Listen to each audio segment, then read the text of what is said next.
23h, Madame, Monsieur, bonsoir. Les titres sommaires de cette édition.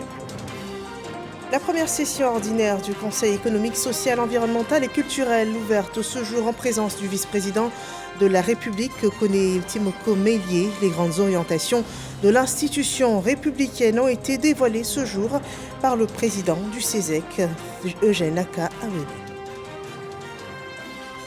Plus de 5000 bénéficiaires du programme présidentiel de logements sociaux ont reçu les clés de leur propriété ce jour. Ces logements sont répartis dans les programmes de Songonk-Assemblée, Bingerville, Grand-Bassam et Boaké.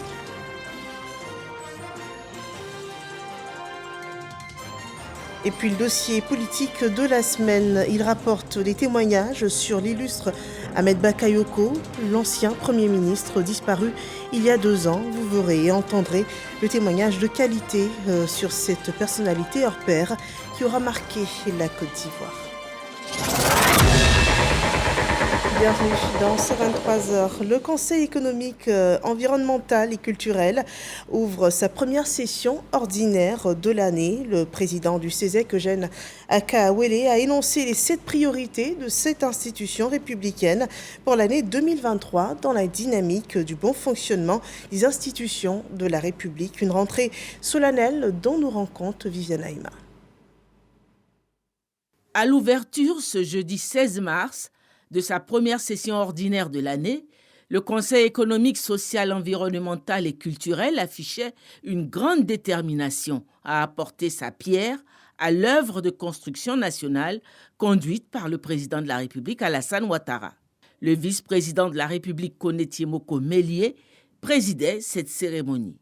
Fort d'un effectif de 120 conseillers depuis la nomination le 17 février 2023 de 5 nouveaux membres par le président de la République et le parachèvement de son organisation avec la désignation des membres de son bureau, le Conseil économique, social, environnemental et culturel va désormais donner sa pleine mesure, à savoir être une force de réflexion, de prospection, de proposition pour accompagner la politique du gouvernement, a promis le président de l'institution, Eugène Aka-Awele. Mesdames et messieurs, c'est le lieu pour les membres de notre institution de saluer les réponses appropriées que le président de la République apporte aux préoccupations essentielles de ses compatriotes eu égard aux enjeux de notre monde en constante évolution qui appellent des mesures idoines afin de relever les défis majeurs auxquels doit faire face notre pays. En nos qualités d'éclaireurs précieux et de sentinelles vigilants de l'équilibre économique, social, environnemental et culturel de notre pays, je voudrais, au nom de mes pairs, sans toutefois être exhaustif, faire mention des efforts remarquables consentis par le président de la République, son Excellence M. Alassane Ouattara, véritable champion du développement de l'économie sociale et solidaire. Chers pairs conseillers, la réflexion précédant l'action, nous avons, durant l'année qui vient de s'écouler, entrepris et réalisé une série d'activités au titre de la mission institutionnelle. En effet, la raison d'être de notre institution est de produire des avis pertinents qui font de nous des éclaireurs précieux et des veilleurs vigilants. Usant de notre droit d'autosaisine, nous avons élaboré un catalogue de 28 thèmes adoptés en séance plénière. Au terme d'intenses moments de réflexion avec le concours d'expertise avérée, notamment dans le cadre de la tribune, les grandes rencontres du CESEC, notre institution pourrait se féliciter de l'adoption, le 29 novembre et les 13 et 20 décembre 2022, de 3 avis en lien avec les problématiques majeures de la nation et surtout en lien, nous le constatons, avec l'épineuse problématique de la jeunesse, frange importante et sensible de la population, certitude d'aujourd'hui et espoir de demain, jeunesse à laquelle le président de la République attache un très grand prix au point de lui consacrer en priorité l'année 2023. Pour s'aider dans l'accomplissement de son importante mission, le Conseil économique, social, environnemental et culturel, le CESEC, a entrepris une vaste coopération avec les institutions similaires tant en Afrique que dans le reste du monde. L'ouverture de la présente session a enregistré la présence de délégations venues du Bénin, du Burkina Faso, du Mali, du Niger, du Sénégal, du Maroc. Le vice-président de la République s'est réjoui pour sa part de la détermination et l'engagement du CESEC. J'ai été très impressionné. D'abord par la détermination que le président de cette institution a eue pour l'ensemble du programme, d'abord gouvernemental, mais surtout de la vision du chef de l'État sur ce que doit être la Côte d'Ivoire dans les années à venir. En ayant une pensée particulière pour la jeunesse, qui doit faire partie d'un programme permettant aux jeunes de s'insérer dans le tissu économique et d'apporter leur part dans le développement de la Côte d'Ivoire. Je crois que c'est quelque chose qui est à saluer et d'une façon générale, la détermination de cette institution pour jouer un rôle encore beaucoup plus important dans notre économie et dans notre système social est très réconfortant. Ouverte ce jeudi 16 mars, cette première session s'étendra sur 45 jours, au cours desquels les conseillers réfléchiront autour de plusieurs thèmes et effectueront des visites de terrain. Voilà la rentrée solennelle de cette chambre consultative au cours de laquelle le programme d'activité pour l'année 2023 a été adopté. C'est un calendrier fait de conférences publiques et de visites de terrain, nous dit Mahama Traoré. Commune du Plateau, siège du Conseil économique, social, environnemental et culturel, CESEC. Moins d'une heure après l'ouverture de la première session ordinaire 2023, les conseillers économiques, sociaux, environnementaux et culturels sont de nouveau convoqués en salle. Cette fois pour une assemblée plénière visant à adopter le programme d'activité de cette première session. Pour l'essentiel, ce programme est composé de 4 conférences thématiques que livreront les membres du gouvernement au CESEC et de 3 visites de terrain, respectivement au centre opérationnel de la vidéoverbalisation, à l'hôpital psychiatrique de Bingerville et au siège de la Croix-Bleue à Williamsville. Bien que chargé, ce programme d'activité a reçu l'onction des 112 membres présents sur les 120. Nous sommes au travail et je pense que nos actions doivent impacter de manière positive sur les populations par rapport à des propositions au fait de gouvernement qui doivent se décliner véritablement en décision. Le Conseil travaille très dur. Et on veut s'inscrire dans la thématique lancée par le président de la République, qui est la jeunesse. Et nous espérons que cette année, on pourra faire un autre avis aussi, qui orientera l'action et de l'exécutif et du législatif. Pour émettre des avis à l'exécutif, il faut pouvoir être sur le terrain. Parce que ces avis qu'on émet, c'est pour le bien-être de nos populations. Alors quand on est loin de nos populations, bien évidemment qu'on ne peut pas émettre des avis pertinents. Un CESEC pleinement au service du développement de la Côte d'Ivoire et du bien-être de ses populations. Pour ce faire, le président de cette assemblée consultative, Eugène Akaouele, exhorte ses pairs à être utiles de par leurs propositions à l'exécutif et au Parlement. Dans la vie, il n'y a pas seulement que celui qui est à l'œuvre qui est important, celui qui aide celui qui est à l'œuvre à mieux faire. Et c'est notre position. Le Conseil économique, social, environnemental et culturel est ainsi un observateur vigilant qui, à l'occasion, permet au gouvernement, permet au Parlement également de bonifier les actions ou les lois. Et c'est ce travail que nous allons faire de plus en plus. À travers des conférences publiques, le CESEC entend promouvoir cette année les 3 avis adoptés en 2022. À ce titre, le procureur de la République interviendra déjà ce vendredi sur le thème « Liberté et responsabilité pénale sur les réseaux sociaux ». La première session ordinaire est prévue s'achever le 4 mai prochain. Et voyons cette autre cérémonie enregistrée au cours de cette journée, une cérémonie symbolique cette fois. Il s'agit de la remise par le Premier ministre Patrick Hachi de clés pour 5617 bénéficiaires du programme présidentiel de logements sociaux, le projet du gouvernement lancé en 2011 qui répond au déficit de logements observé à cette période en Côte d'Ivoire. Et déjà 35 000 logements sont déjà sortis de terre.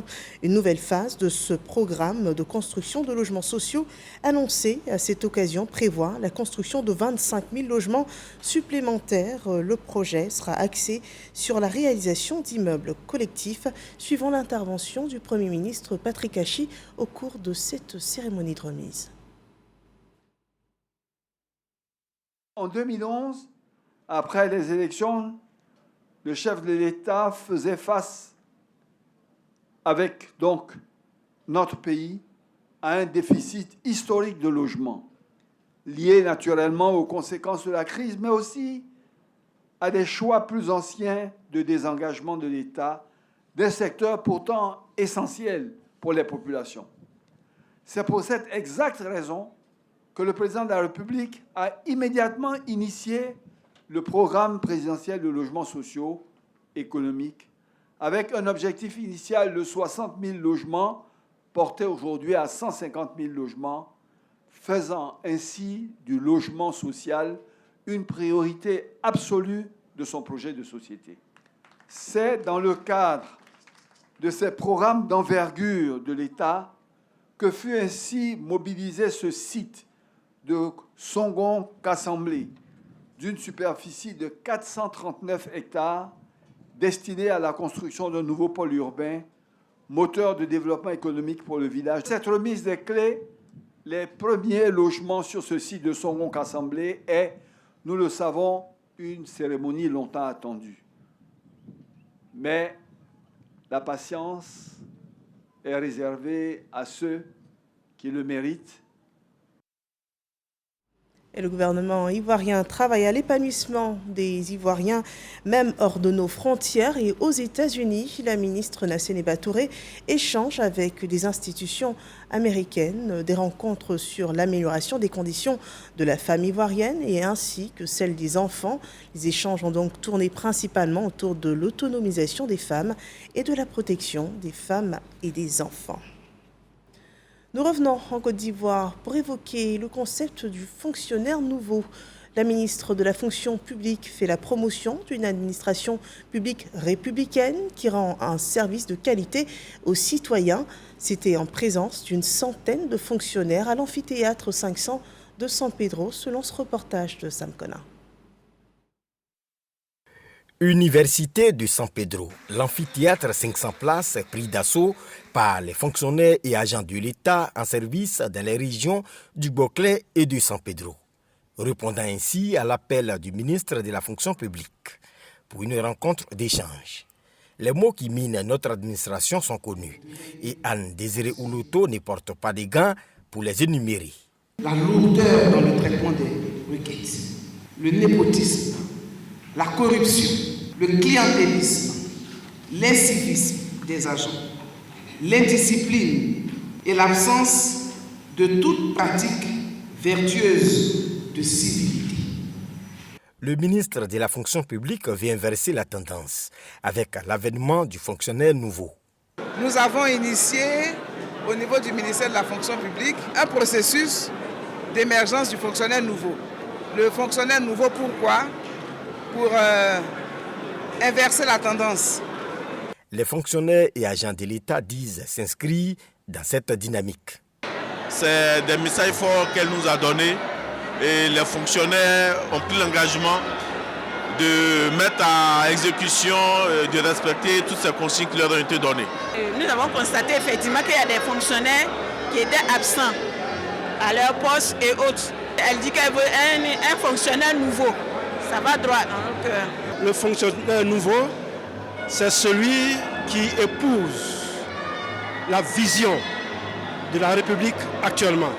Au titre des nouvelles mesures, l'arrivée des bornes tactiles. La première borne a été remise au préfet des régions de San Pedro. Ces bornes tactiles seront déployées sur toute l'étendue du territoire national et dans les services stratégiques sensibles pour que le gouvernement, à travers l'OSEP, soit en mesure de traiter de manière efficace, dans des délais raisonnables, les plaintes et autres récriminations de nos concitoyens. Avant cette rencontre, des ateliers cliniques ont été organisés pour répondre aux préoccupations des 6300 fonctionnaires et agents de l'État en fonction dans les régions du Boclé et de San Pedro. L'actualité dans la commune d'Abobo, dans le district d'Abidjan, le ministre de l'Hydraulique, de l'Assainissement et de la Salubrité, Bouaké Fofana, procédait officiellement ce jour à l'ouverture de la vanne qui va permettre à 10 sous-quartiers de cette commune de bénéficier d'eau potable en quantité et en qualité. C'est une opération dont le résultat est de 25 000 raccordements sociaux au réseau de distribution nationale d'eau potable, le Point de Grâce Kando. Depuis, ça fait 15 ans que je suis dans ce quartier, plaque 1 Grâce. On a problème d'eau. Avant que les enfants vont à l'école, ils vont aller chercher l'eau pour se laver. Jusqu'à ils sont toujours en retard. Il y a des jours même où on ne gagne pas l'eau. On va payer un bidon à 125. Si vous êtes combien de familles dans la maison, 13 personnes, toujours 125. Des fois, on envoie 15 bidons d'ici jusqu'à le soir, c'est fini. Fini les difficultés d'approvisionnement en eau potable et les branchements anarchiques à Abobo Grâce. Les populations bénéficient de branchements sociaux. L'opération s'étend à 9 autres sous-quartiers raccordés désormais au réseau de la SODETI. C'est une grande satisfaction pour toute la population. Voir vraiment nos mamans, ça, tous les foyers bénéficier de l'eau potable. Vraiment, on a à dire un grand merci au président de la République, son Excellence Monsieur le Président Alassane Ouattara, et vraiment merci au ministre Bouaké Fofana. La fraude sur l'eau cause d'énormes pertes financières à l'État de Côte d'Ivoire de plus de 16 milliards de francs CFA. Pour éviter de tels désagréments, le gouvernement a mis en place un projet d'amélioration des performances techniques du secteur de l'eau. L'eau est un bien essentiel à la vie. Donner de l'eau potable aux populations fait partie des priorités du gouvernement. Et dans Abidjan, nous avons plusieurs sous-quartiers qui ne sont pas raccordés à l'eau, au réseau SODECI. Ce programme va se poursuivre parce que l'objectif, c'est que tous les habitants de ce pays aient de l'eau 24 heures sur 24. Ces 10 sous-quartiers de la commune d'Abobo disposent d'eau potable grâce à l'usine de production de la Mé. Elle fonctionne depuis 1 an avec une capacité de production de 240 000 m3 par jour. À présent, le point sur la situation du coronavirus en Côte d'Ivoire.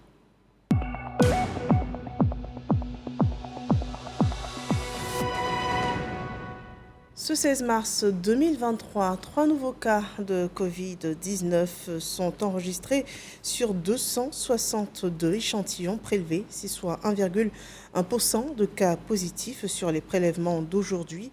De nouvelles guérisons sont également enregistrées à cette date et 23 cas restent encore actifs et en traitement. Et sachez qu'au moins 27 366 762 doses de vaccins anti-Covid ont été administrées depuis le 1er mars 2021 sur le territoire ivoirien. Parlons d'innovation en Côte d'Ivoire dans le secteur de la production laitière. Le ministre Sidi Tiemoko Touré lance un projet de développement de la promotion de la production laitière dans le pays dénommé ProLait. Ce projet est situé à Nyoroningé dans la commune de Wongolo et l'objectif c'est de résoudre la problématique de la dépendance de la Côte d'Ivoire en produits laitiers. Le point de Lansine Bakayoko. Sur une consommation de lait et produits laitiers d'environ 213 000 tonnes, la production nationale ne représente que 34 000 tonnes. Près de 81% des besoins de la Côte d'Ivoire sont donc comblés par l'importation. Une importation qui pèse 44 milliards de francs CFA. Ce projet, dont l'ancrage est à Nyoroningé, un village de la commune de Wongolo-Dougou, vient ainsi résoudre ce déficit abyssal. Ce projet est pour les jeunes et les femmes, bien sûr. Le développement vient jusqu'à chez vous, à vos portes, et le développement vous attend. Il faut s'y mettre et comprendre que le gouvernement travaille effectivement pour vous. Ce centre d'application et de spécialisation des métiers de Nyoroningé va permettre la formation de l'ensemble des acteurs de la chaîne des valeurs lait, notamment au niveau de la production d'animaux génétiquement performants, la transformation, la commercialisation et la distribution. Il s'agit de former les apprenants, d'encadrer. Ensuite, il s'agit de mettre à la disposition des acteurs des noyaux d'élevage bovin. En cherchant à accroître la compétitivité et l'attractivité de sa filière laitière, la Côte d'Ivoire envisage d'améliorer son positionnement sur les marchés nationaux et internationaux. Sa vision, c'est de rendre le secteur des ressources animales et halieutiques plus fort entièrement souverain et pourvoyeur de richesses. Nous sommes tous conviés à y contribuer. Vous comprenez que vous êtes au cœur des enjeux importants, très importants, tels que la sécurité alimentaire et le développement durable du secteur du lait. Prévu sur une station de 2200 hectares, la première phase de ce projet, qui sera exécuté de 2023 à 2026, va être financée à hauteur d'un peu plus de 8 milliards de francs CFA. Le secteur de l'enseignement supérieur est lui pourvoyeur de richesses intellectuelles. 42 agents de l'unité de formation et de recherche en mathématiques et informatique de l'université Félix Houphouët-Boigny d'Abidjan ont été honorés. Ils ont été élevés au grade de chevalier, officier et commandeur dans l'ordre du mérite de l'éducation nationale par le ministre Adama Diawara. Le point de Sephora Zegui. Ces 42 agents en poste à l'UFR Mathématiques Informatiques viennent de voir leur mérite récompensé. Un personnel enseignant, administratif et technique qui a fait preuve de compétences pendant au moins 20 années au service de l'université de Cocody. 16 élevés au grade de chevalier, 15 officiers et 11 commandeurs dans l'ordre du mérite de l'éducation nationale. Pendant un nombre appréciable d'années, allant jusqu'à 40 ans pour certains, nous avons accompli de notre mieux les tâches qui nous ont été confiées. Aujourd'hui, vous, Monsieur le ministre, notre supérieur hiérarchique et de surcroît de représentants de la communauté nationale, reconnaissez solennellement que nos résultats sont satisfaisants. Sachez que cette reconnaissance solennelle amplifie fortement en chacun d'entre nous le sentiment de satisfaction du devoir bien accompli et la fierté d'avoir été utile à sa communauté. Leur courage et leur abnégation au travail leur ont permis d'accomplir leur mission avec brio. Adama Diawara insiste sur l'importance d'avoir du personnel compétent pour, à la clé, obtenir des résultats excellents. On a un système d'enseignement supérieur de recherche scientifique dont la mission, en ce qui concerne en tout cas le segment enseignement supérieur, est de former des ressources humaines de qualité capables de contribuer de façon efficace au développement socio-économique de la nation.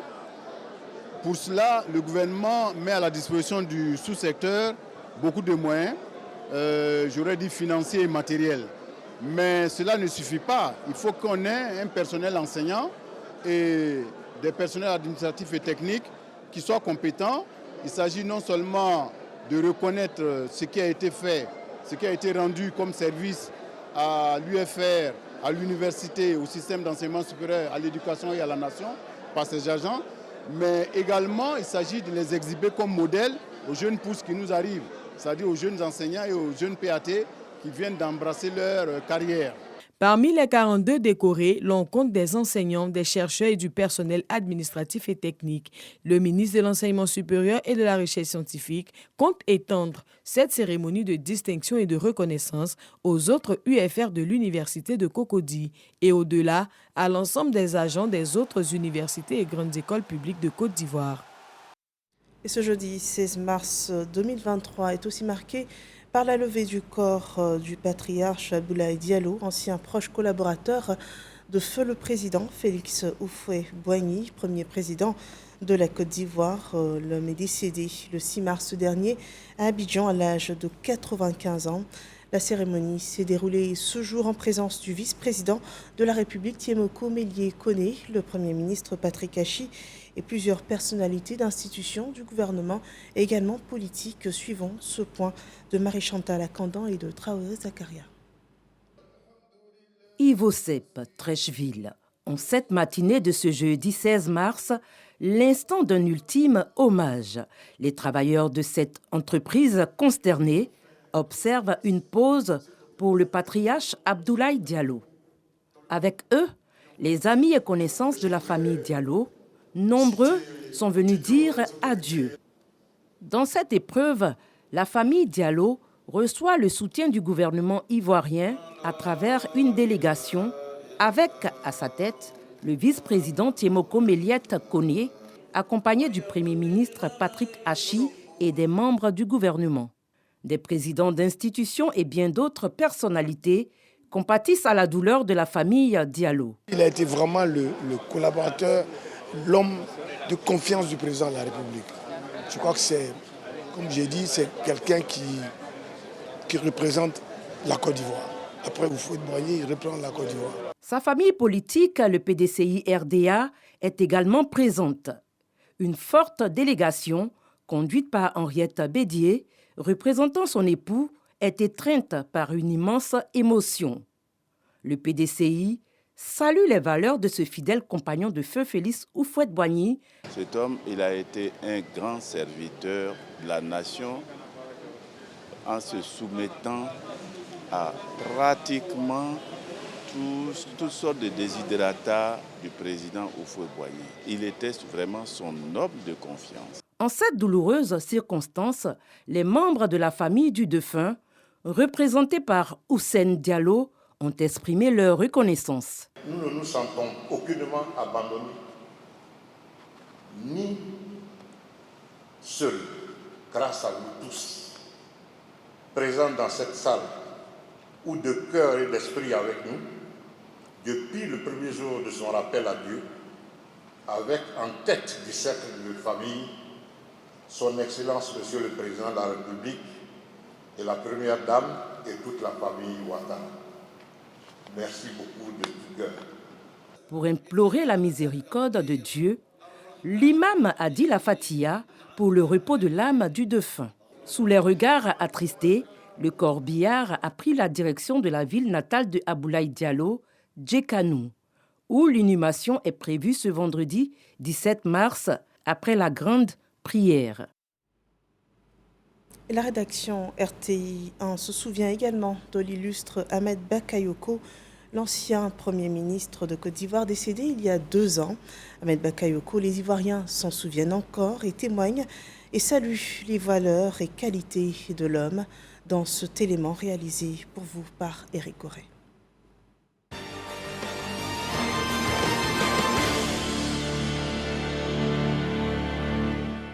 L'étoile filante, que dis-je, l'étoile d'État Ahmed Bakayoko, le Golden Boy, demi-dieu, Ambak, Monsieur le Premier ministre, vous voyez toutes ces personnalités avec à leur tête Patrick Hachi, Premier ministre de Côte d'Ivoire, à la mosquée de la Riviera Golf. 2 ans après votre disparition, les Ivoiriens refusent de parler de vous au passé. L'Afrique entière aura du mal à vous oublier. Votre épouse, vos enfants, votre frère aîné, Zoumana Bakayoko, élèvent des prières pour vous. Une fois, lors d'un échange avec lui, il nous dit qu'à ses funérailles, il souhaiterait qu'on dise à tous ses proches que Dieu nous l'avait prêté et Dieu a jugé bon de le reprendre. Cet élan répond à une seule exigence. Vous témoignez leur affection et reconnaissance. Celui vers qui on partait et qui généreusement assistait bien de gens. L'ami de tous et plus particulièrement l'ami des jeunes.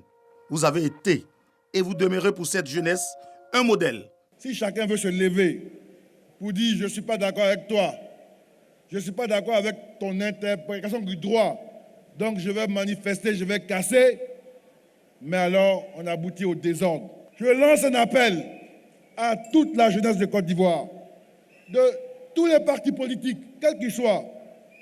Être d'un parti politique différent ne doit pas faire de nous des ennemis.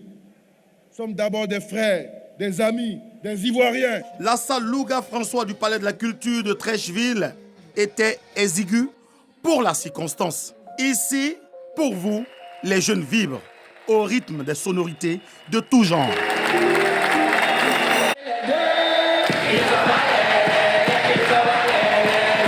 Le président a décidé dans son programme d'ouvrir l'école de la deuxième chance. Cela pourra permettre aussi à ces jeunes-là de devenir des Ambak, afin de devenir des ministres, des premiers ministres, pourquoi pas. Mais tout ça, ça dépend des jeunes.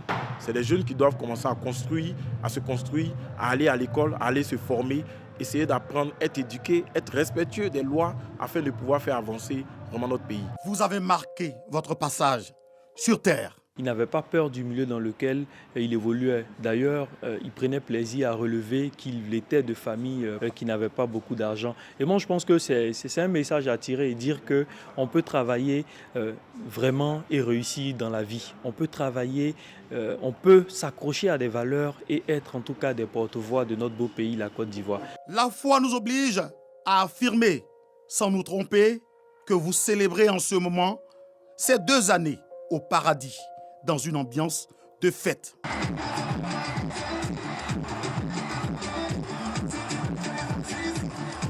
Ici-bas, les témoignages pleuvent et ne s'arrêtent pas.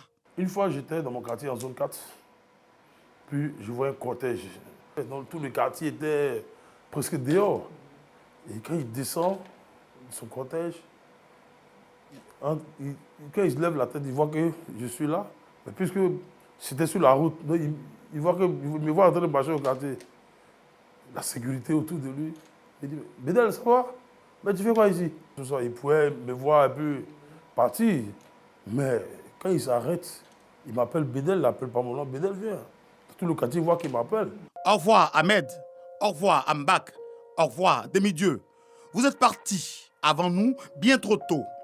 Et vous nous rappelez qu'ici-bas, notre vie est peu de choses.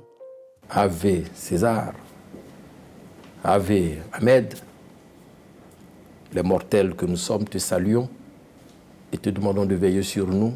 Au revoir, Golden Boy. Au revoir, ministre d'État. Au revoir.